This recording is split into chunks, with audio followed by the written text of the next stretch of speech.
రాష్ట్రంలో miss world పోటీలకు సిద్ధం చేస్తోంది సర్కార్. హైదరాబాద్లో వచ్చే నెల 7 నుంచి 31 వరకు పోటీలు జరగనున్నాయి.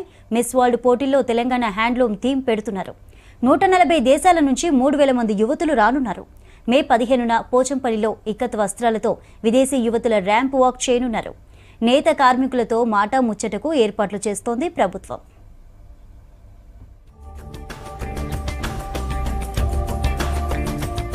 మిస్ వరల్డ్ పోటీలకు రాష్ట్ర ప్రభుత్వం ఏర్పాట్లు ముమ్మరం చేసింది.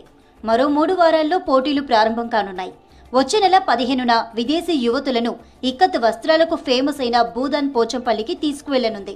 ఇక్కత్ వస్త్రాల ప్రత్యేకతలను వివరించడంతో పాటు మగ్గాలపై చేనేత వస్త్రాల తయారీ విధానం ప్రత్యేకతలను వివరించేలా చర్యలు చేపడుతున్నది. చేనేత కార్మికులతో ముఖాముఖి ఏర్పాటు చేసింది.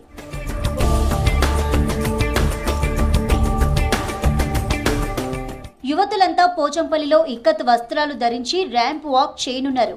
గద్వాల్ సిల్క్, గొల్లబామ కాటన్, నారాయణపేట వస్త్రాలకు సంబంధించిన స్టాల్స్ పోచంపల్లిలో ఏర్పాటు చేస్తున్నారు. తెలంగాణ హ్యాండ్లూమ్ అనే థీమ్ పెడుతున్నారు.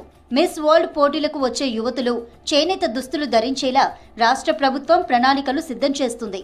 ఇందుకోసం స్థానిక, అంతర్జాతీయ డిజైనర్లను ఆహ్వానిస్తుంది. విదేశీ యువతులంతా చేనేత దుస్తులు ధరిస్తే ఆ రంగానికి చేయూతనిచ్చినట్లుంటుందని అధికారులు భావిస్తున్నారు. పోచంపల్లి, గద్వాల, నారాయణపేట వస్త్రాలతో సరికొత్త డిజైన్లతో దుస్తులు తయారు చేసి ధరింపచేసేలా సర్కార్ ప్లాన్ చేస్తోంది.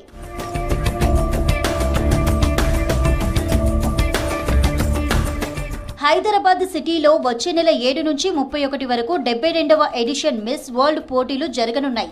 ఈ పోటీలకు 140 దేశాల నుంచి 3000 మంది అమ్మాయిలు, విదేశీ మీడియా ప్రతినిధులు హాజరు కానున్నారు.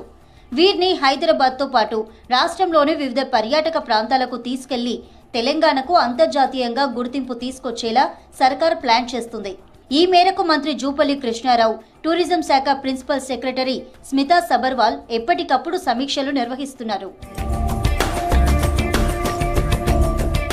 వివిధ దేశాల నుంచి వచ్చే యువతులను గ్రామీణ ప్రాంతాలకు తీసుకువెళ్లి ఆ ప్రదేశాలకు అంతర్జాతీయంగా గుర్తింపు కల్పించనున్నారు.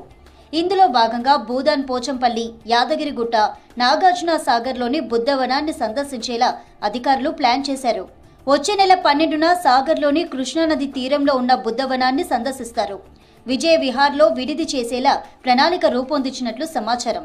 తర్వాత 15న యాదగిరిగుట్ట శ్రీ లక్ష్మీ నరసింహస్వామి వారిని దర్శించుకోనున్నారు. సమయాన్ని బట్టి ఒక డాక్యుమెంటరీ చేయనున్నట్లు తెలిసింది. పోచంపల్లిలో తొలుత నూలు చీరలు మాత్రమే నేసేవారు. ఆ తర్వాత పట్టు చీరల తయారీ మొదలైంది. పోచంపల్లి చీరలు ఎంతో మోడ్రన్ గా ఉంటాయి. ఈ చీరల తయారీ ఇక్కత్ పై ఆధారపడుతుంది. ఈ పనితనం చీరాల నుంచి ఈ ప్రాంతానికి వచ్చిందని అంటారు. నూలుతో చేసిన ప్రయోగం విజయవంతం కావడంతో అది పట్టు మీద కూడా చేయడం మొదలుపెట్టారు. గుజరాత్, ఒడిశా మాదిరి ఇక్కత్ నేతకు తెలంగాణలోని పోచంపల్లి ఎంతో ఫేమస్ అయింది. ఇక్కడ తయారు చేసే చీరలు 2000 రూపాయల నుంచి 60,000 వరకు ఉంటాయి.